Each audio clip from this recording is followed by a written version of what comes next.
How do you manage to stay on the air at that station when the other channels got knocked off the air? And is your current station prepared to do the same? Well, we were very lucky. On television, we were transmitting on a condemned tower. You miss being the director? It was fun, but the bureaucracy is just maddening.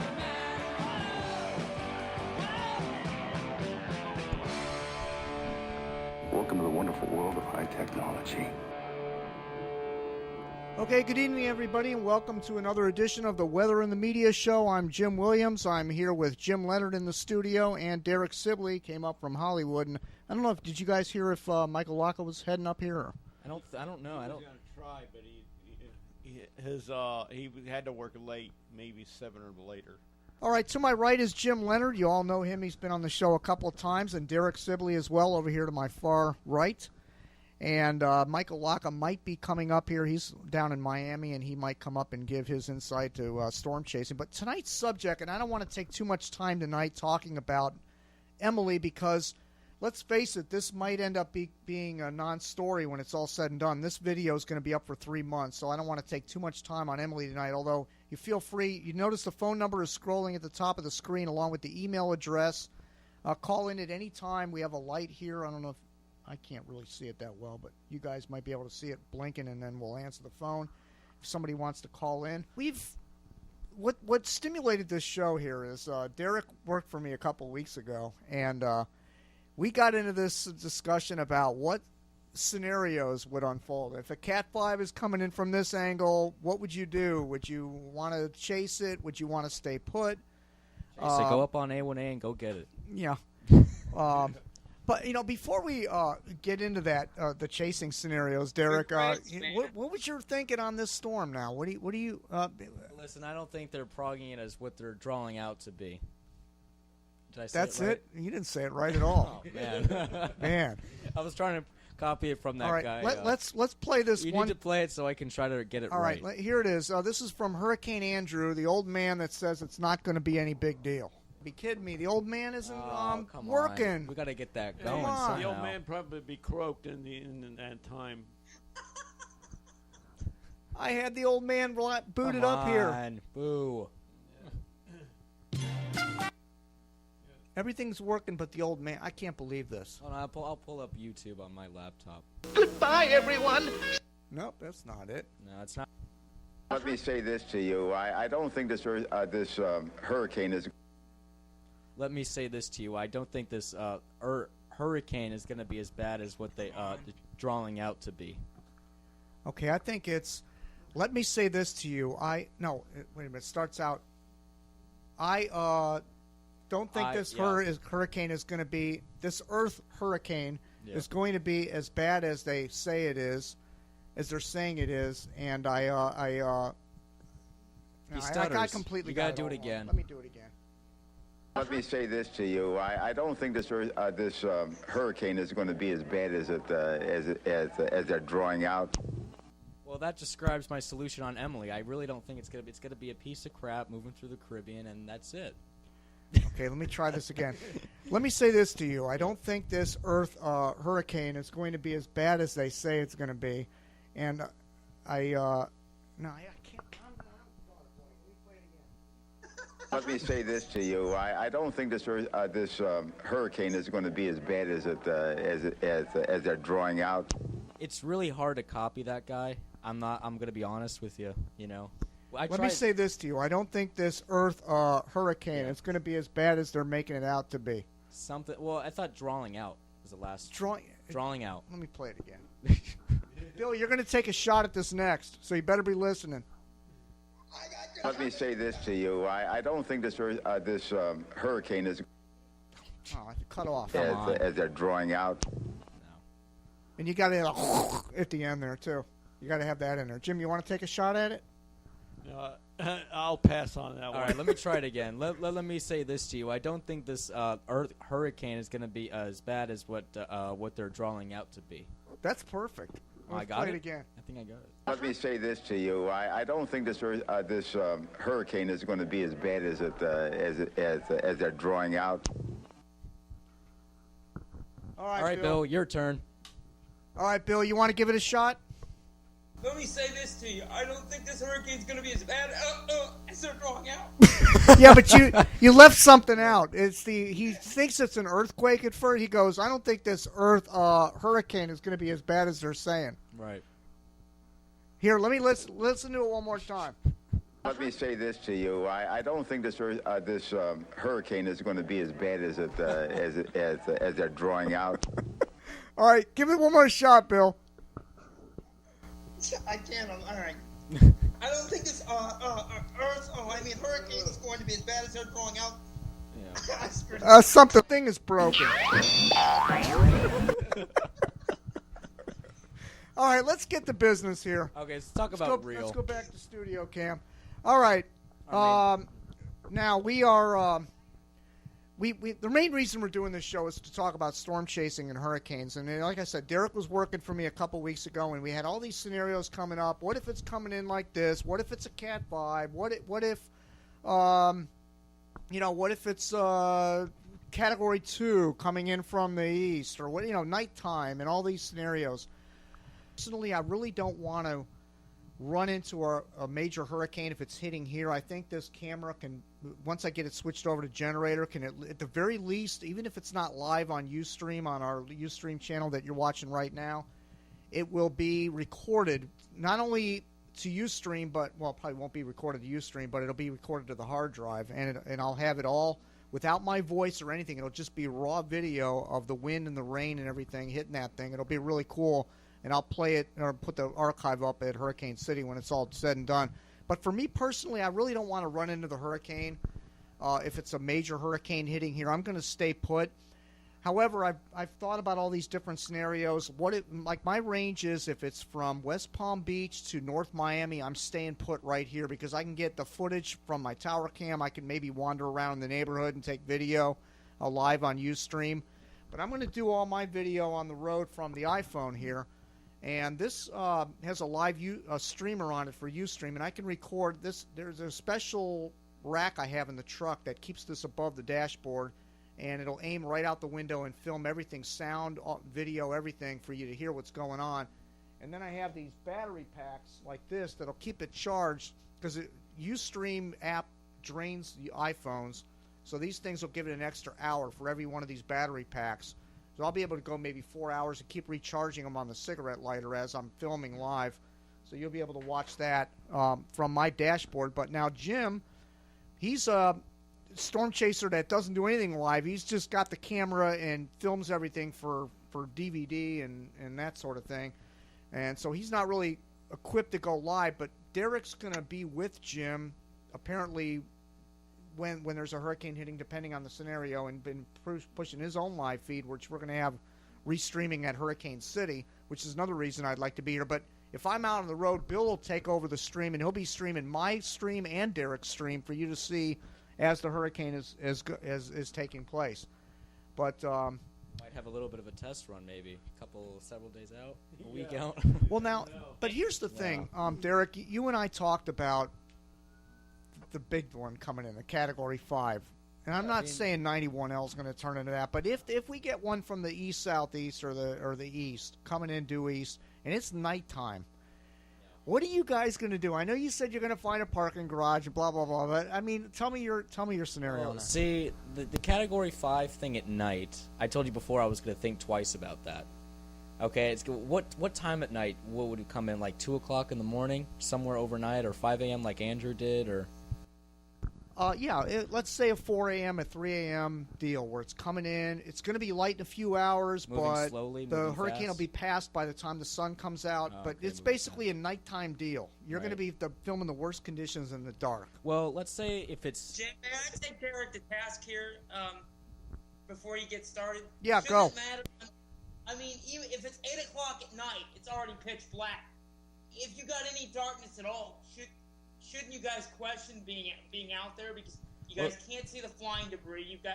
You're in a major metropolitan area with all kinds of impediments, trees, buildings. I mean, what is the risk, and how do you, Jim? Yep. should have something like that on your phone for when there's a new tropical storm that just got issued or something. Well, he used to have the tornado siren on your phone. I like. What is your strategy, Jim, and especially if you have Derek with you for what are the challenges in filming in a major metropolitan area like a Fort Lauderdale, like a Miami, especially South Florida? Go ahead. Yeah, we mostly be in like a parking garage, a windowless area, in a storm like that. When you talk about a storm category 4, a high-end Cat 4 or a 5, you have to look at that as a very, very rare event. And I don't see the chance of that happening anytime in my lifetime, really. In a metropolitan area, you're mostly going to get those kind of storms in out south of town, like Andrew did. But those are very rare. But if you get a Category 4, you're in an area with no windows and a parking garage. They're usually cement. Okay. What about access? Do you already have a predetermined list of parking garages that you know you can use because sometimes they're closed off? Or are you just hoping you can find one? Well, we usually cruise around and look for a safe place. It's usually at the last minute. But down in the Keys, I know of a place I would probably set up in a Cat 3, let's say, near Holiday Isle or something like that, in a high ground location. All right. Well, see, here's my thing about that, though. Like, I was out of the room for a minute. I don't know exactly if Bill asked this question, but like if there's something coming in at night, and I know you say you're going to go in a parking garage, but what I'm thinking about is when the winds get Category 5, like everything is moving horizontally in the air, everything, and it could go from one side of that garage right through the other side, and if you happen to be standing there, you can get killed.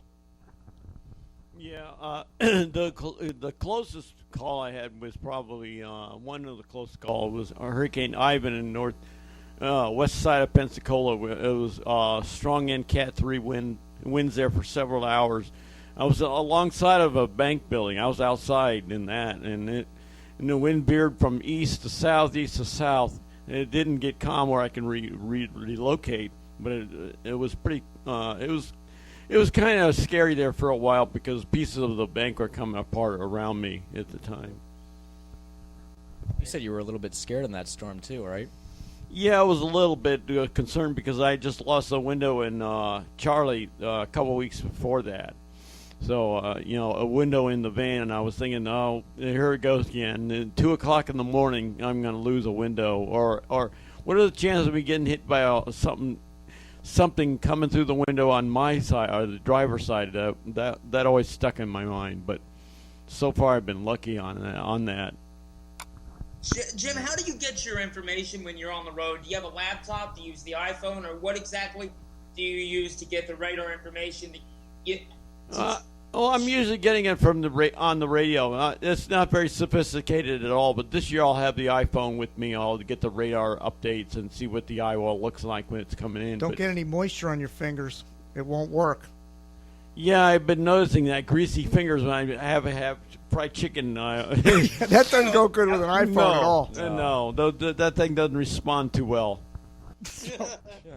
Yeah, any kind of moisture, forget it. You can't get anything to open or move around. It's really a pain in the butt. But, I mean, the iPhone is limited at this time. I don't know if the new versions are going to be more user-friendly for moist conditions and that sort of stuff.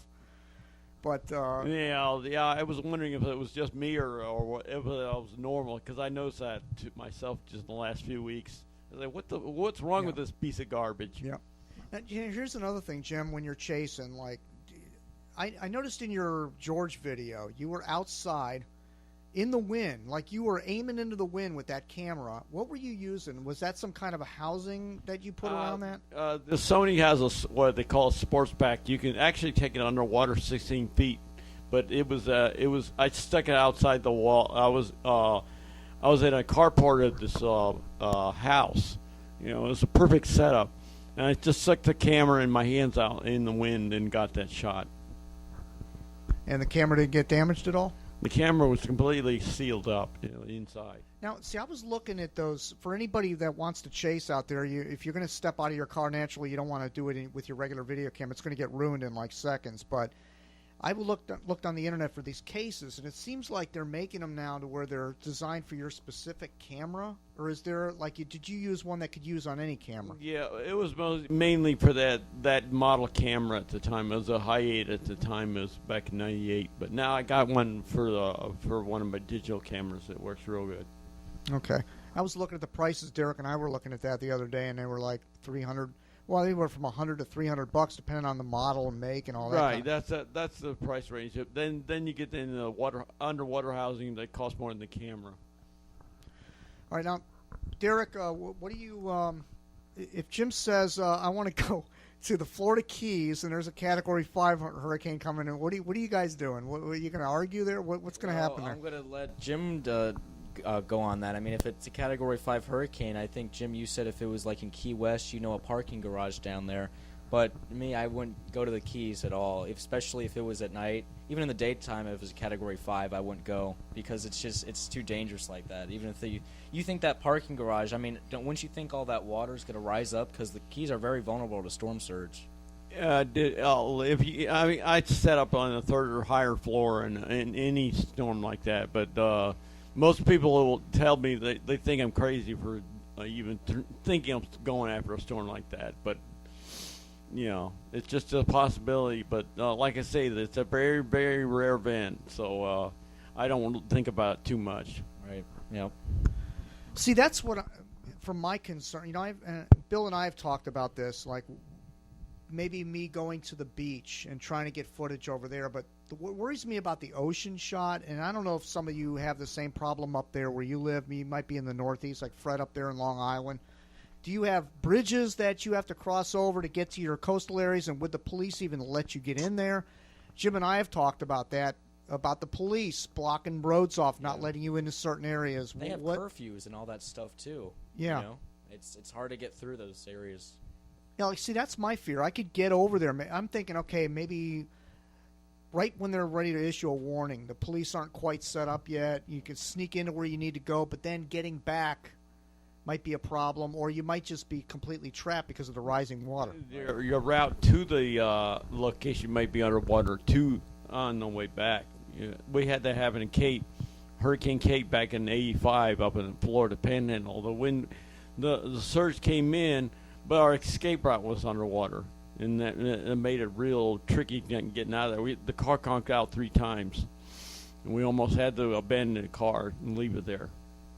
Yeah, it's scary stuff. I mean, the last thing, you don't want to be a poster child for why not to chase, Like, that's my fear. It'd be the first time and anybody that's followed Hurricane City over the years knows I don't chase. I kind of get grouped in with the chaser group, but I'm not really a chaser per se. I mean, I'm going to go out this year because what I try to do with Hurricane City is get people to where the action is, whether featuring a city or showing live cams and live feeds and all that kind of stuff. And I want people to be able to experience the hurricane as best as possible through the live feed here at hurricanecity.tv. But I don't want to be the one going out there with my iPhone and then having a 2x4 come flying through the window and stabbing me in the chest, and then I'll be on the phone with Bill taking my last breath, and I'll turn the camera on myself. Honest to God, I'll turn the iPhone around and I'll let you watch me bleed to death. Oh, and then I'll be the poster child for why not to chase a hurricane. And people, chasers will use that for an eternity. This is what you don't do. And emergency managers will use it. Like the police will use it. This is why we don't want people filming storms. And I mean, it'd be horrible, Yeah, and while you're chasing too, and if you're hurt like that, if you're bleeding to death, like you said, the hospitals are going to be shut. You're not That's gonna get right. any I mean, support whatsoever. And we'll have to do like when Ernest Hemingway went down there after the 1935 hurricane, and there was a guy down there with a 2x4 through his stomach, and they gave him a bunch of whiskey, and they said, "All right, we're going to pull this thing out slowly," and he sat there for hours, bleeding really slowly with the 2x4 sticking out of him, getting all liquored up. But I mean, there wouldn't even be any liquor unless you have one in your bottle of liquor in your trunk where you can put yourself out in a bad situation. I mean, you're basically screwed. Changing the subject a little bit, Jim, you would now speaking of that Cat 5 hurricane in the Keys. Take a couple of Bud Lights with you, Jim. What's that? Take a couple of your favorite beers with you. Yeah, a couple Miller Lite. It'll take a lot more than that, though. Yeah. Yeah, right. Go on. About the Cat 5, what if it was like all in Marata at your old home at night? Oh, at night I doubt. I probably wouldn't go there at night. Why don't you mute that? Okay, I'll talk to you a little later. Speaking of Puerto Rico, we have an email from Puerto Rico. Rickster, Puerto Rico, said hello via email. We appreciate that call. The email. By the way, the phone number's scrolling at the top of the screen. Call in if you have a comment about chasing. And do you think it makes any? Would you do it? If you're up there in the Florida Panhandle, or you're in Louisiana, or you're in Texas, would you be tempted to get out there with your smartphone? Do you have a smartphone? You can download that app from Ustream. You create your own channel, and you can actually stream live on the internet, and then we can replay it at Hurricane City for our archive subscribers on the Hurricane Warning Show. That's what we're looking for, people to get out there and film live. But at the same time, it's, Bill, you would agree with this, it's kind of like we're asking people to take chances. And like Jim has a lot of experience, but even with Jim's experience, he's been in some really dicey situations. And I want to go ahead. I want to get into emergency management. I'm not going to sit here. You and I and Jim, Jim, and we all three of us, with the experience, have some experience in dealing with hurricanes. I would not encourage a novice just to get out for the hell of it to shoot video. Now, if it's around your house, around your neighborhood, maybe, but no more than that. Yeah, and I know when we talked about, Derek and I talked about this, with the amount of people with iPhones now, the cell towers are going to be completely bombarded with people using their phones during a hurricane. And now you have the smartphone. You have people taking video. They're going to be uploading it to YouTube. They're going to be Ustreaming. They're going to be sending photographs to all the major networks saying, this is what I just filmed. The cell towers are going to be overwhelmed with data communications going back and forth. And we don't even know that that's even going to be possible to stream live for any length of time. And that's not even including the generator situation on these towers. Are they going to stay up during the storm? There's a lot of questions have yet to be answered about live streaming with a smartphone. When I was down in Key West when Rita went by, we weren't getting any internet at all, so it might be a problem. And that wasn't a serious storm. That was like Cat 1 wind gusts at the Key West area. Yeah, but that was from 2005 too, so the technology probably improved a little, a lot more. Yeah, they fortified a lot of stuff after Wilma. Yeah. They put a lot of generators. They fortified the networks and everything. So it's going to be interesting to see this time around what happens, because they put a lot of money into the infrastructure. And I always thought, if I'm going to go out and chase, I want to be at least near a cell tower. Yeah. So in really bad conditions, you still have a good signal and you have a generator backing it up. Find a tower that has a generator, and you can at least keep streaming through the storm. Now, what's interesting, Jim, with the Ustream, with the live channel on Ustream, now there's a lot of channels on Ustream that have hurricane chasing. They have their own hurricane shows. I typed in Hurricane Ike, for example. There were a lot of channels on Ustream that had Hurricane Ike coverage and all that stuff. And I'm wondering to see if those channels will be up in a hurricane when they hit the United States. I think maybe Ustream might be a little bit overloaded with a lot of people streaming. But yeah, I don't know about that. They did fine during the tsunami when it was headed toward Hawaii. Everybody. In fact, it was so hard to get through to the webcam. 4,000 people on our feet at once. Yeah, we had about 4,000 people on the Hurricane City stream during that tsunami. It was ridiculous. Bill was streaming that day. He had a cam up from Hawaii, and apparently you couldn't get through to the cams because they were so overloaded with people trying to access the webcam. And we happened to have gotten into that cam and were able to stream it before it went down, before other people got locked out of it. And we kept it up on the stream, or Bill did anyway. And we had and it was getting crazy. It kept the number going at 3,000 and 4,000. It went even. I think it was higher than 4,000. Yeah. I got you on the phone. I said, Derek, you wouldn't believe how many people are popping on this thing. Yeah. But that was just my stream, and there were other streams, like an earthquake, 60,000 viewers some of those streams had on there, so they can handle it. Yeah. I'm not concerned about them. I'm more concerned about data communications back and forth between. Yeah, the cell towers, that's going to be an issue.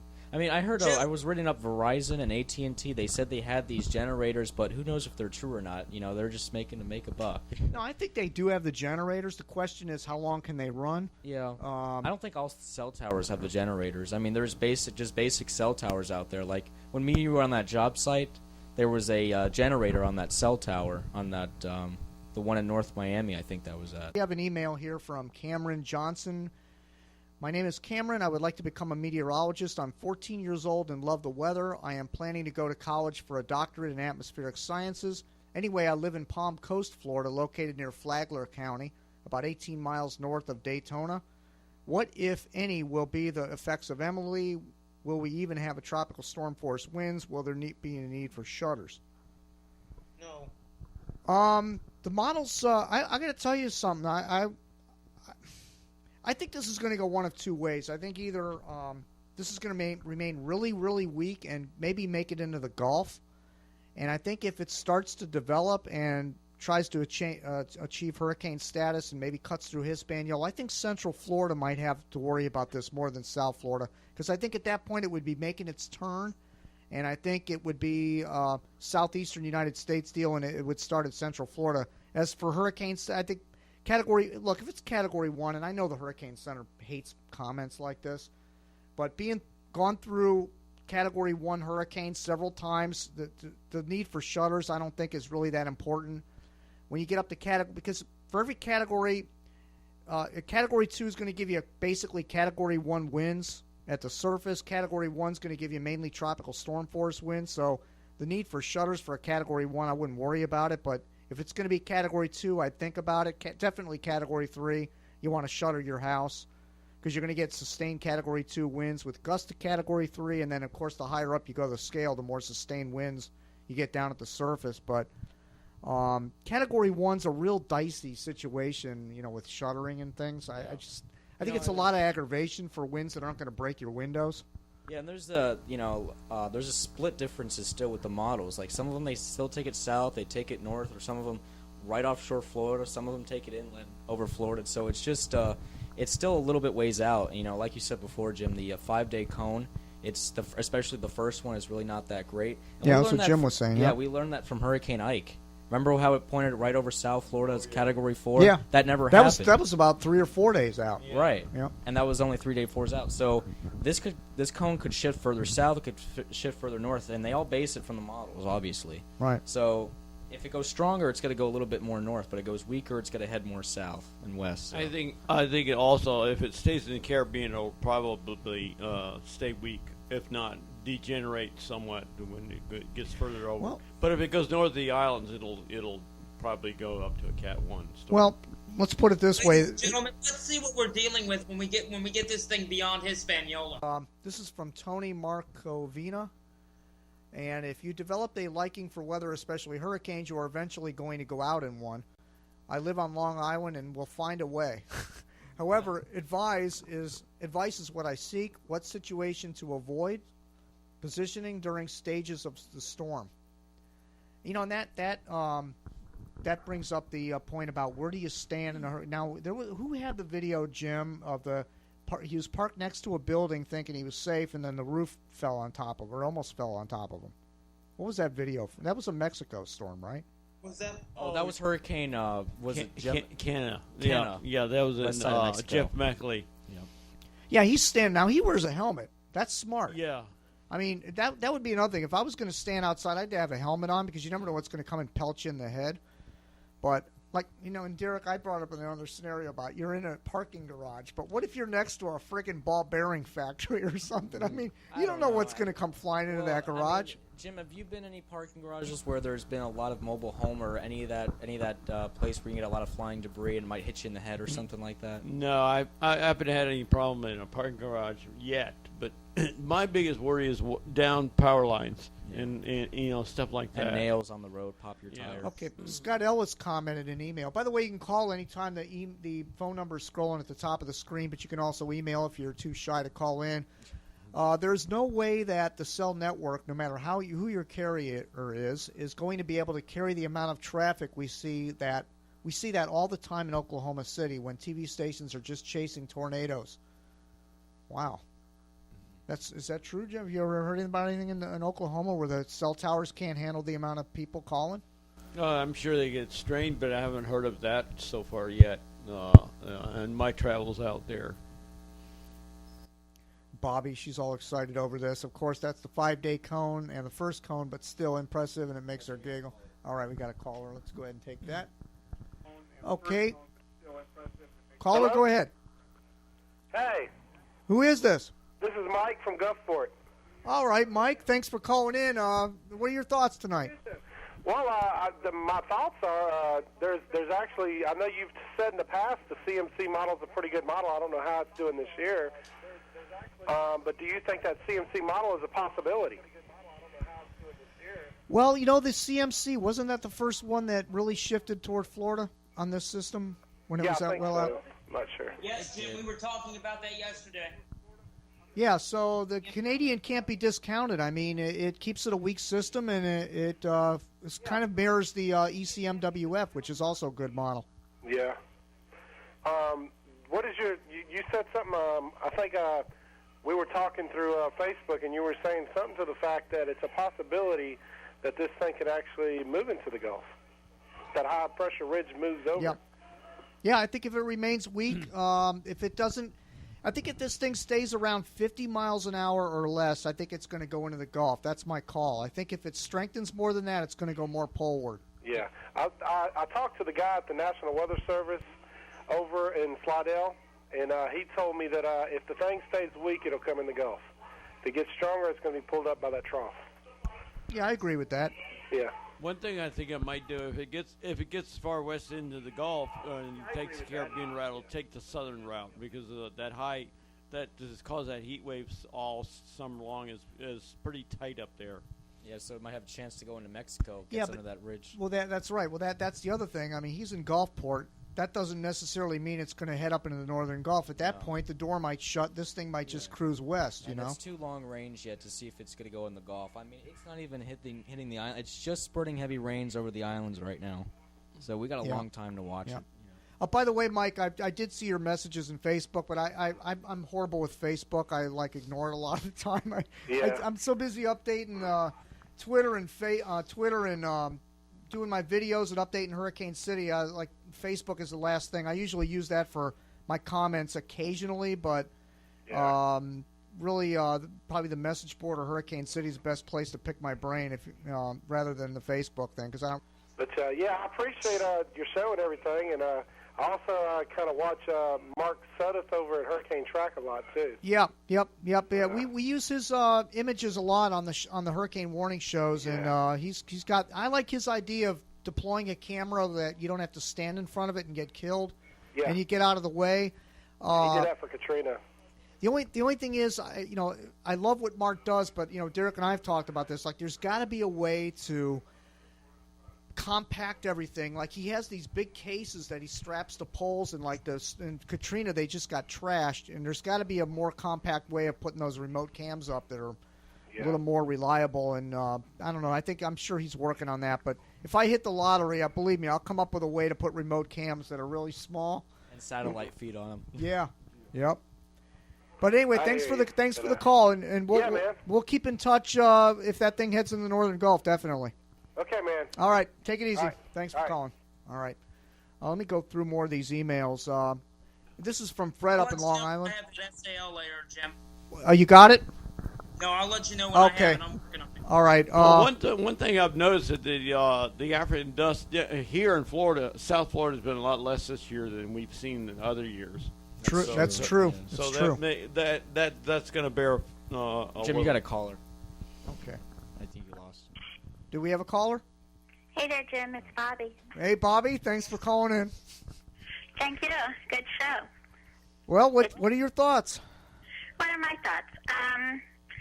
Well, did form down by Dominica, which we talked about the other day. So it did come in south of where they had thought it would previously, but that was because it hadn't really formed yet.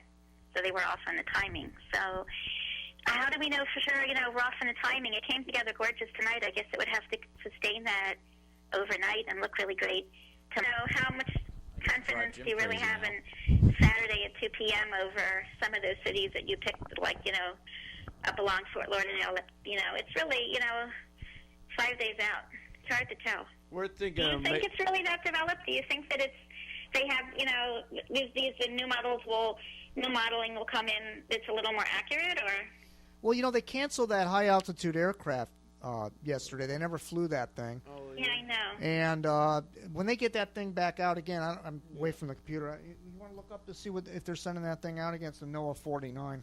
They They're can't. real crunched on money right now. I spoke to somebody over at the Hurricane Center. They're very crunched on money even this year for the budget for everything that's going, all the planes that are going out.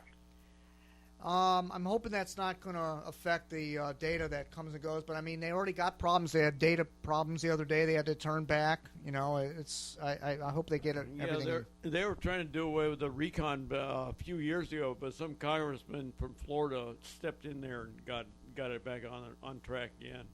Yeah, it's true. But the money, I mean, I was speaking to a few people, like one in particular, and, this economy the way it is, the chance that anybody would come along and be able to save it. I had a really strong hurricane season this year, I guess, would be a good argument for keeping it. But supposedly there were some issues with how far out they could go yesterday on the trip. But I don't really know 100%, and I want to say. Honestly, though, Bobby, there's some times when they go out there that I don't even think it's really necessary. Like we're all sitting here looking at satellites going, this thing looks like crap. It's not. The low-level center is like exposed. It's not, and they're like sending a plane out there anyway. Like they could probably skip, especially when it's away from land. Like as of '87, they stopped the recon flights out by Guam. They used to have them all the time, but they stopped them out there because they solely satellite derived images. Well, yeah, that's true. But I mean, if you have a really beautiful Category 3 and you can get in great presentation on satellite imagery, that's one thing.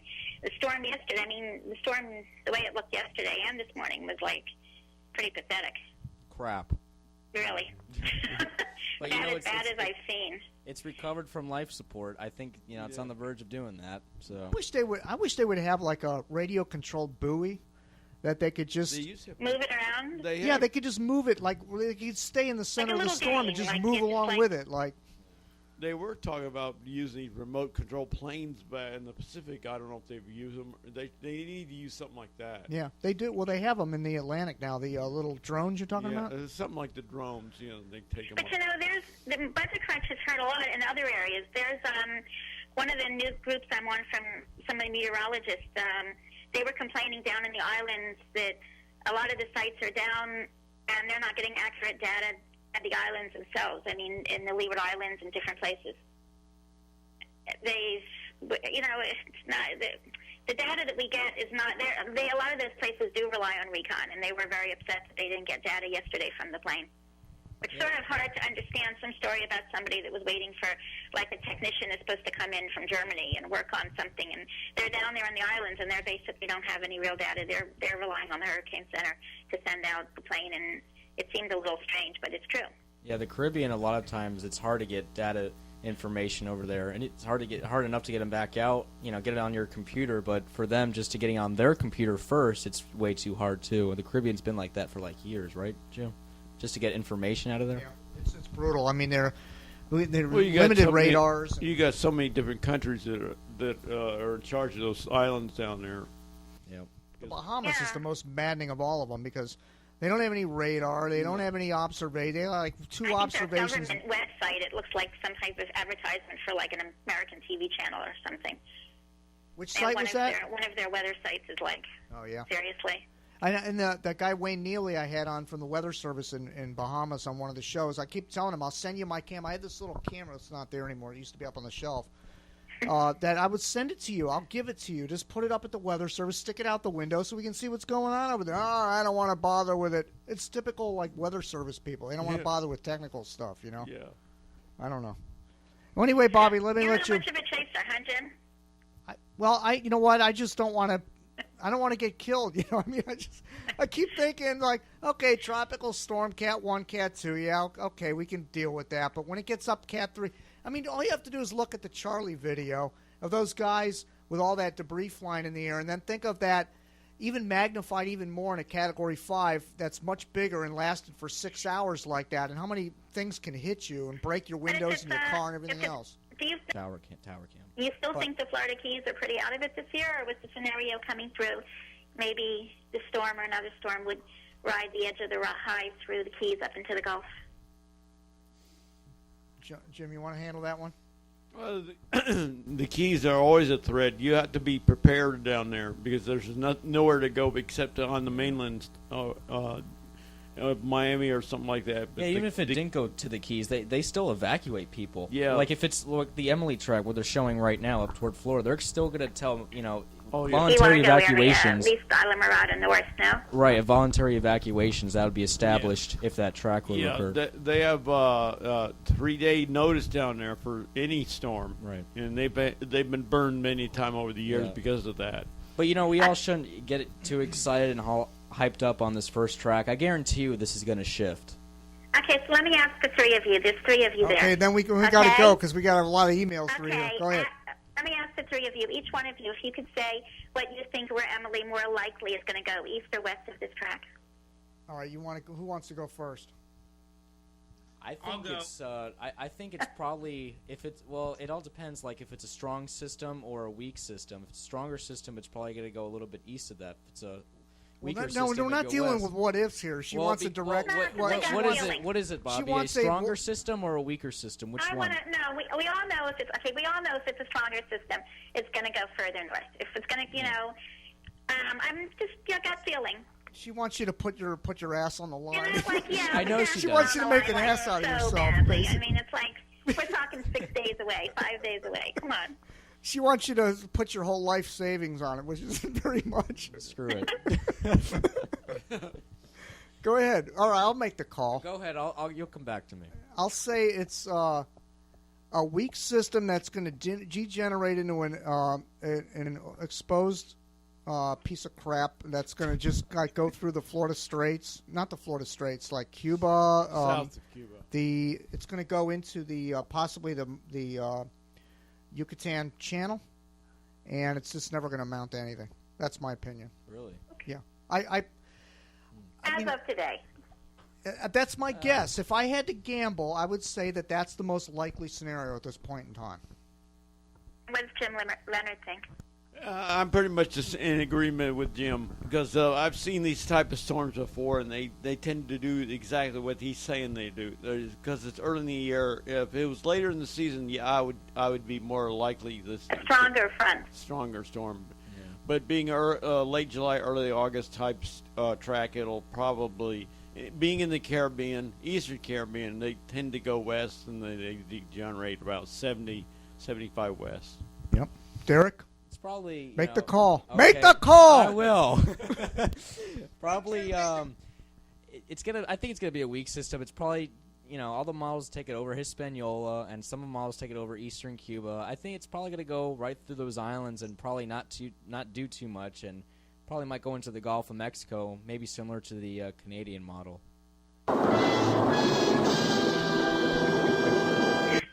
Thank you very much.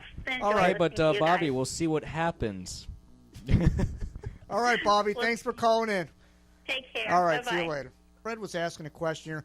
He's never chased a hurricane, but up here in I've chased nor'easters up there, but I've always wondered about what you were saying earlier. To get to Jones Beach, Robert Moses Park, or Long Beach, you have to cross bridges, and I would be worried about not being able to get back, being cut off from the mainland. Question for Jim Leonard. How do you get into areas that are being evacuated and stay for the entire storms without the police kicking you out? Great question, Fred. Well, I have a way to get in there. It's a trade secret. I can't really. Three John McCain's I know the around. Secret. Can I announce it, Jim? No. No. But Jim's solution is running away from the coppers. Yeah. You're hiding while Floor they're it. there. Well, then you got the National Guard to worry about. When I was in Hurricane George up there, me and Jeff, we were, we're out there filming with cars flipped over and everything, and here comes the National Guard. What are you doing? Get out of here! You can't. And they escorted us out. They didn't want us on that ocean side at all. Well, I was in Fran on the North Carolina coast. I had a National Guard to go by, and we waved at each other. You see it on the video that I took during that storm. Well, I don't know what my advice to you, Fred. I mean, I've thought about the same thing. I'd probably say wait till right when the warnings are issued, and then scramble over before the police get set up at those places, and then maybe, of course, getting back. So I don't know about Long Island's topography. You know, like if it's going to be cut off from the highway that leads to the beach, or you know that, Fred. You'd know that area better than I would. Honestly, I would just safe areas if you're going over there, though. If you're going to get trapped. If it's a Long Island Express, I wouldn't even go to the beach, man. You're just going to be swimming for your life. Yeah. I mean, I wouldn't do it. I mean, honestly, it's. I mean, in a hurricane situation, I don't think Jim, you won't go to the near the coast near A1A anyway. No, I go mainly for the wind. Yeah, because before the storm hits, that's when you go to A1A or whatever, get the waves. But when the storm is coming in, you head inland. Early on, you want to get the storm effects on the beach and in the bay and all that. But once it really starts cranking, you want to get away from that stuff. Because nothing's worse than water going over your head. Okay, messing up your car from the salt water and all that too. We got, let's see, we got an email from Rick in St. Pete, curious about your prediction out into the Gulf. Well, we just already gave our predictions. I think it's going to just go poof, whether it makes it in the Gulf or not. But, again, everybody's going to hold me to that. You know, despite the fact that I called a couple of days ago when this first developed that this had the United States written all over it, and that was when all the models had it kicking out to sea. And but now you're right about it. Possibly United States threat now. No, well, I'll be wrong either way now, because if it hits, they'll say, well, no, you said it was going to dissipate, and then if it dissipates, well, I'll be right, but I mean, then I'll be wrong. Another email here from John Stokes. Hey, Jim, love the Hurricane City page. This is Marcellus Stokes. Shout out to Jim Leonard and Derek for their awesome video trying to fix their generator. Oh, you got a video of that? Yeah, so you're ready for hurricane season, huh? What hurricane? We're getting a hurricane this year? Yeah, we'll get one or two or three. God. Yeah, I think the generator might be ready. You see, I was all sweaty outside working on it, but the damn thing didn't work. There is a curse. There is cursing on here, just so you know. It's been sitting for 6 years. We're not getting a hurricane this year. It's gonna. If anything, we're gonna get a hurricane. It's gonna be a piece of shit. Yeah. The reason why it won't work is because we're going to put your children to bed. Yeah, I'm sorry about the cursing on the video. If you don't like cursing,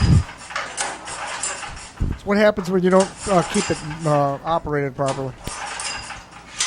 Go. It doesn't start. No. What do you say about a comment? Any suggestions? A spark plug? What am I supposed to do now? Because we just filled it up with gasoline. The damn thing will freaking start. Yeah, maybe a spark plug or the wire leads to the spark plug. We'll have to check that out next. That's probably that could be a problem.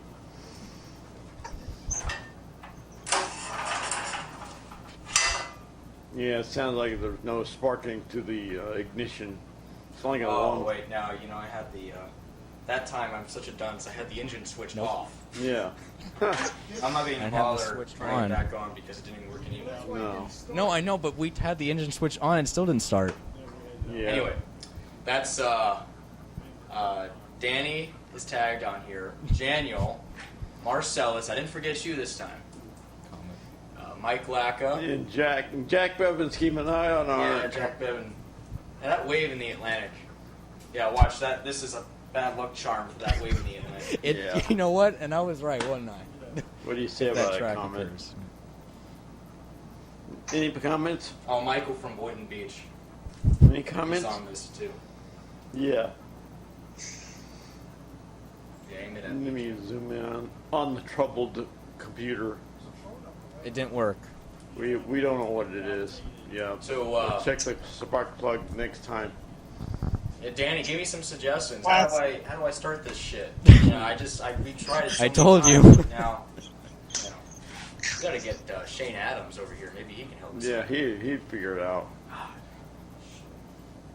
Yeah, get somebody that's mechanically inclined. I don't know, man. well. Yeah, we'll give up on it for tonight. It's too hot. We're not gonna. No, they're there. It's just gonna be a piece of crap. No hurricane's gonna hit the U.S. this year, right? Oh yeah, we'll get a couple of them. I don't think so. A couple big ones, yeah. Yeah. But the generator won't be working at the time. That's the trouble. Nah. We'll get a wimpy-dimpy tropical storm. We're not going to get anything this hurricane season, right? Because the generators doesn't work, so that means it's good for us. No, I'm kidding. Yeah, it's good. Yeah, it's good for us. Gets better. So now it's Jim's turn to start the piece of shit generator. That hasn't been started in 6 goddamn years. And here comes... All right, Jim. Wait, hold on a minute. Let me... Switch on. Go ahead and turn it on. Maybe give a good luck charm. There he goes. Nope. He did. No, watch. Come on, Jim. You got to put some manpower into that. Yeah. All right, Jim. Just leave It did. I think It has oil in it. That's an exercise in futility. Yeah, I think Wilma gave me some bad luck last year and said, "Ha, you're not going to start your generator. Ha, sucks for you." You know. Let me get into some fresh air. Come on. Yeah, Jim You would should always have your tell me how garage hot open it is when in you here. do Is it that hot or kind of thing, what? too, just in case it starts. Feels like a sauna in here. Yeah. Doesn't it, Common? Yeah, maybe we should get Common to start the generator. You want to go start it? Yeah. Yeah. And that was If your only other you had, dog that just hands passed instead away of in the paws, scene there, then you'd right? be able Yeah. to. Yeah, he has. Right there. That dog just died a day or two ago. Yeah. That's Jade. That was Jade. Yep. All right. Well, we're sorry to hear your dog passed away. Anyway, the generator thing.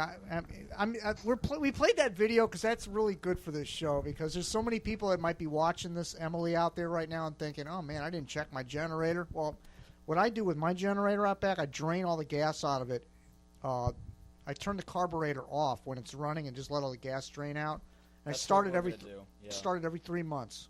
I open the gas up. I make sure the switch is on, and then start it. Cranks right up. Yeah. Choke it. Start it. Do it every 3 months. You keep it lubricated. Choking the thing, you know. Yeah, outside we had out in the front yard. Oh, we have a call here. Caller on the line. Tampa. Yes, hi. Yes, thanks for calling in tonight. Let's face the camera, yeah, Josh.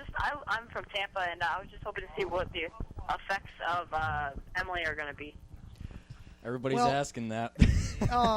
Yeah, everybody wants to know that. I mean, we don't. Well, see, Jim, I told you everybody's gonna start calling in and asking that from last night. See, that alarm keeps going off. That's an omen. That. Jim. The reason why you're calling is because you know what, Florida. Tampa. That is an interesting scenario for Tampa because if this thing does recurve and it wants to go out to sea, it could make it in around the Keys and maybe go up into Tampa. It's possible. I mean, that trough is a little bit deep. Yeah. Tampa was on your top 50. I think it was like 20th or 19th to watch this year. What would be like the worst case scenario for us? Tampa's my ticking time bomb this year, and that's because it's been like 46. It's like 40, like some ridiculous amount of years overdue for a hurricane, like like 40 years or something. It's crazy. And my ticking time bombs are not based on any particular mathematical formula. They're just like way overdue.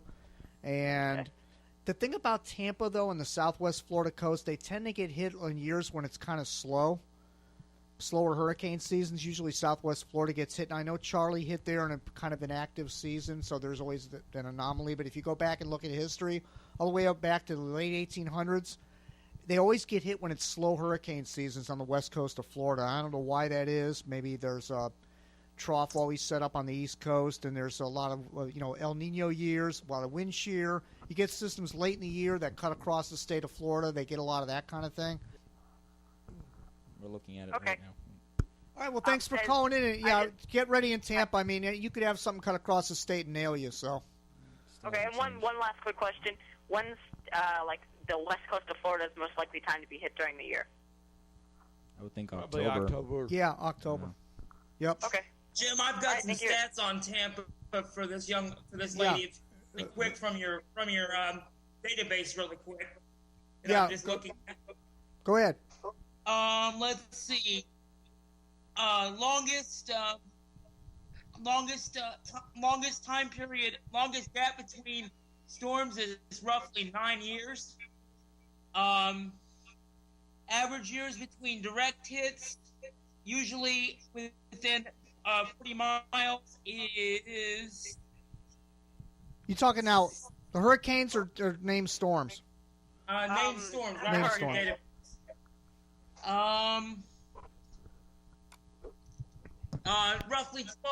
Roughly 12 years. I don't buy that, but that's for tropical storms and hurricanes. It does not discriminate between the two. Yeah, I think you might be reading that wrong. I can't open the page right now. I got too many things open, but I think it's. I've got it on my screen. If you can get it, if you can see it. Late in the season, that sort of thing, but it's the hurricanes that's about once every 11 or 12 years in Tampa. But they're okay. Yeah, they're long. They're way overdue for a direct hit. I think it's like it's crazy. It's like 30 some odd years or something. I have it in my notes, but I'd have to take too much time to look that up. That's real comforting. Yeah, there were case scenarios with some coming in from the southwest, going just barely north of them, where they get that surge up the Tampa Bay. Yeah, they get that southeast and the southwest and south wind going through the bay. Yeah, but with that said, my ticking time bombs the last few years have been hit, so be careful. Okay, yeah, All I right. live on a Take it Category 1 evacuation zone, so I gotta go. Yeah, it just means any hurricane. It doesn't have to be major, you know. Yeah. All right, thank you very much. All right, good luck this season. Wanting to know what your opinions are on some people saying that the U.S. isn't ready for a major hurricane. This is from John Stokes. Marcellus, Aren't ready for a major, well, it's the old saying. I mean, if you haven't been hit by one, you don't think it's that bad, and you don't prepare for it. Well, it's just human nature to think if it hadn't happened before, it's not going to happen now. Yeah. And I see people down in the Keys all the time, and I look at all these stores, and I think of what these people are going to be going through if they get Cat 4 through here. It's going to wipe them out. Yeah, it's going to wipe out everything. This whole place is going to go underwater. I mean, there's not anything left. Yeah. It's going to be really interesting if the Keys get in. I think William Wagner said he thinks maybe it was you that said that, they could see 50,000 people killed down there because a lot of people stay down there. And if they don't know how to swim. The Keys, the people down there are really smooth and low going. It's like, oh, well, the hurricane's coming in before you know it. And most of them, they write it out on their freaking boat. I mean, what they said with Charlie, they said they were preparing for, and some of them were like, "Oh, if Charlie comes through the Keys, I'm going to write it on my boat." I mean, that's just crazy. I mean, a lot of these fishermen, they don't leave their boat for anything. It's unbelievable. Yeah, back when George came through, a lot of people, Lower Keys said, "I'm not going to go through this again. If we get warned for another one, I'm not staying." But they forget about it. Yeah, they do. They forget about it. You're exactly right. Jim, that soundbite you just had, that's a perfect example for the Florida Keys people. Oh, yeah. Nancy emailing, "Hi, Jim and company. I have friends on vacation in Puerto Rico right now on the north side of San Juan. What type of weather do you think they might encounter now that the models have shifted south? Thanks and great show as always." Weather girl Nancy listening in tonight. Thanks for listening in, Nancy. I would just expect a lot of rain and a little wind, nothing too severe. Yeah, like the outer rain bands coming in. Stuff like that. Yeah, I don't think this is a Puerto Rico storm, even though the GFDL and the H-Wharf still want to take it in there. It's another email. "I believe that the current drought conditions in Texas and other areas in the south with the current deficit in rainfall can only be brought up to normal levels by tropical storms." No, you're not right. That's the drought scenario with tropical storms and hurricanes. Everybody thinks they're drought breakers. I just don't. I've seen so many droughts broken by just garden variety weather patterns that a hurricane can help, but I don't think that because you're in a drought you're going to get hit by a hurricane. There's never been any correlation. I know Jim Lachine with his dry May theory tries to throw that out there all the time, but there's been a lot of years where we've had heavy rain and got nothing. Got hurricanes anyway. Texas is in a bad drought right now, and they just got hit by a Dawn. But then again, that's late July. No, if that was you're wrong on that, because if that was the case, Don would have hit the areas that were really in deep drought, which was like west of Galveston and up in there. Yeah, but South Texas is going through an extreme drought too. Not as bad though. They're not. They're like Miami down there. They've gotten more rain than the northern parts of Texas. But the center went further north where the convection was. Convection was all south of the center. Yeah, I know, went but into still Mexico. Landfall further north. Yeah. It wasn't a drought buster. It was a piece of crap anyway. Well, could it bring rain to Texas too? Also, Jim, were you near Joplin, Missouri on May 22nd tornado? And what is the latest death count? The last I heard it was 660 people in Joplin. Were you near Joplin, Jim? No, I was in a different storm in southern Oklahoma that day, but we did get a tornado the day before near Ada, Oklahoma. It was a highly photogenic tornado that day. But we were going head to northeast Oklahoma that day. That at the last minute we decided to go south. Anel Vargas. Yeah. All right, good evening, Three Musketeers. That's great. My question is for Jim Leonard. Jim, how much would you charge me to send a couple of DVDs from your 04 and 05 hurricane coverage? I'm really dying to see those raw videos of yourself doing those monstrous hurricanes. A hurricane is a freak of nature. Thank you, Anel Vargas in Miami. The 04 and 05 season, do you have those on tape, and would you be willing to send them for? Just send me private email me your address, and I'll send them to you. What's your email address? Yeah, just go to my home site, Cyclone Jim, and then you can get it from there. Okay. JMLcat at ix.netcom. Yeah, he's. Yeah, we went when Cleo 64 came through there. It hit that very southwestern tip of Haiti and the Cuba Mountains on the east side. Came up here and became almost Cat 3 before it hit Miami. Yeah, Haiti's not a real hurricane killer. It's the Dominican Republic. That's and east tip of Cuba where the mountains are. Better known as the Rock. Yeah. Can we show a mountain? Can we show him a graph or the? Yeah, I got that. I'd have to go 1,937 foot mountains on the west tip of that peninsula, and then you go further east. You got 8,000 foot mountains here near Port-au-Prince, 6,200 down near Jacmel, and 6,000 foot mountains near Port-au-Prince and the surrounding areas. Now, if you look at Dominican Republic in comparison, 1,000 foot. Elevation. You get 8625 here near Santo Domingo, so the mountains are even higher, but it's more concentrated. So you have a track, you have a track coming in like this. You're talking 10,000 foot mountains all the way across, and even if you go look at northern parts up here, I thought I had the elevations on these. No, 10,000 foot up here in Santiago too. So it's 10,000 foot all the way through through Santo Domingo. Dominican Republic rather, compared to Haiti, which has a lot of water to work with. So definitely Haiti is less of the obstructions. So anyway, that's how you find the elevation is. We have 6,000 foot mountains down here. Let me illustrate. God, this is going to be a pain in the butt. Here we go. 6,000 foot mountains down here. And I don't have these mountains marked, but let's just hypothetically say they're the same over here. We got 6,000 foot mountains here. So we don't have solid mountains like we have in Hispaniola, where if it came up like this, there's very little interference in East Cuba, because the mountains are mainly in Guantanamo and down here in the Granma province, down near Manzanillo, which is the thing I just clicked on. And then when you get over here in central Cuba, it's really flat in comparison. You have a couple thousand foot mountains over here, but yeah, that's why Cleo came up through the Yep. area. Yep. Like we can go over. Okay, and then now we're zoomed in on the central part of the island, and we have 3,000 foot mountains here. That's not that high.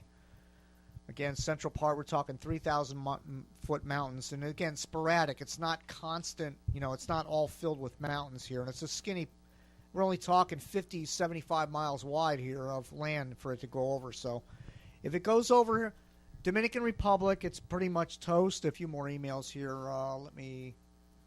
William Kovic's a question for Jim Leonard. Jim, you didn't tell us how much the video was worth. Oh, yeah, that's right. We were going to talk about video. What's video worth when you're chasing a storm? Like, what do they pay for like a minute of footage or a second of footage or whatever? How does that work? It's usually about $40 a second. Yeah, it's about $40 a second for commercial use on a video taken during any kind of storm, tornado, or hurricane. Okay, so for $40 a second. Now, what if it's really good video, like you have a mobile home community coming apart or something? I mean, does the dollar amount go up per? That's going to go up quite a bit there because they're going to want that really bad. So $40 a second is for like what kind of footage? Like a palm tree blowing in the wind or a tornado on the ground? Like what's $40 like? That's about an average for the need for the footage. It depends on the production company and whoever. There's a lot of people give away this stuff for free now, so it's hard to go into that market. But these people don't realize that they got some valuable stuff and they could be making lots of money on it. I wonder about the whole YouTube Ustream, how that's going to affect the price of footage, because a lot of guys are just going to give it away for publicity purposes. Yeah, they get their name on television. They think they're doing something very great like that, but it's just to get some 15 minutes of fame. That's all they're getting out of it. 15 seconds of fame. All right. Jim, may I throw Derek a question before we wrap it? Yeah. Derek, you're young, so you really haven't been in a really major hurricane yet. Are you prepared tonight to tell me that you're mentally prepared? Because I know the first hurricane I was ever in scared the crap out of me. Are you telling me that you're prepared to handle it, going out with Jim and going out in a scenario where you can't? Once you make that decision, you're in it, buddy. Yeah, I'm preparing to take the risk, and I'm preparing to I'm crazy like Jim is, but not too crazy about chasing a Category 5. Like I said, I have to think twice on that. But it's been for me. It's been like 5-6 years now not seeing a hurricane. I'm just crazy. I want to see it really bad, And I'll just take at least chasing one hurricane, but that's all it's going to take for at least me to calm down. I love tracking these things, and I love seeing the hurricane force winds that nature has to offer. All right, I just want you to understand the risk. Yeah, and I've been through. I know, Katrina was only a Category 1. It came through here. Tropical Storm Bonnie, got to put that one up. No. Well, I went through Hurricane Wilma. I even went through Hurricane Dennis on a cruise ship back in 2005, and we had like 22 with 30-foot waves. Oh yeah, and let me tell you, Bill, it was scary, but I enjoyed it a little bit. But what really pissed me off was the captain didn't update the hurricane tracking charts. So you were like, wait a minute, now you were up in the cabin area, like where the captains are, and you're like trying to look at the radar, and you're staggering all over the deck. Well, no, the thing was, like I said, he didn't update the hurricane tracking map, so we really didn't know where it was at. But we tried to get internet on there, but of course you had to pay for that. So it was a lot of money, especially when you're trying to get internet on a cruise ship. So it's hard. Yeah, we were getting sustained tropical storm force winds, gust to hurricane force, but we still had pretty massive seas, and it was scary. So. Yeah, the first hurricanes I've been in, I didn't go pursue them like I like to because of I was a little bit green back then, but it's something that you build up experience in over the many years. Then you think about what you missed if you don't. I don't know what's worse, thinking about it for months later or what. Right. Jim, one final question for you: has there ever been a situation where you've gone, "Oh crap, I should not be here"? in a hurricane scenario? Hurricane Kate, we got in the storm surge. It came up pretty quick. We were like, what do we do? It was me and Mike. That was back in '85 when we had the surge come up. What side of the road was that mailbox on? You and Mike who? Mike Laka. Oh, you were with Michael Laka on that? Okay. Yeah, we're driving along and the car kept conking out. And we said, what side of the road was that log on before? That type of thing. We didn't know where we were exactly in reference to the road.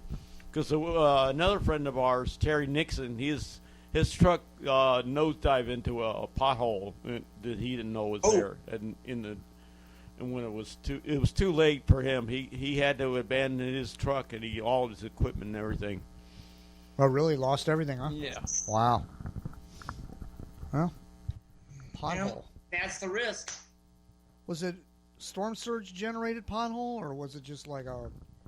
It probably was, because there was an aerial shot taken of that area. It was pretty big. You guys had Outback earlier, didn't you? Yeah. That's all that belching going on. I know. God. Yep. All right. Well, Bill. Anyway, I don't know if you don't have your image back up, but anyway, thanks for joining us tonight on the show. Give me a second, I'll put it back. Yeah, we're gonna go ahead and wrap things up here. It's all right, Bill. Have a good night. Thanks a lot. We'll talk to you on the next Hurricane Warning show. Not a problem, bud. We may be doing one later in the week. Who knows? All right, and ladies and gentlemen, thanks for all the emails. And that's it for the Weather in the Media show. Good night, everybody, and thanks again.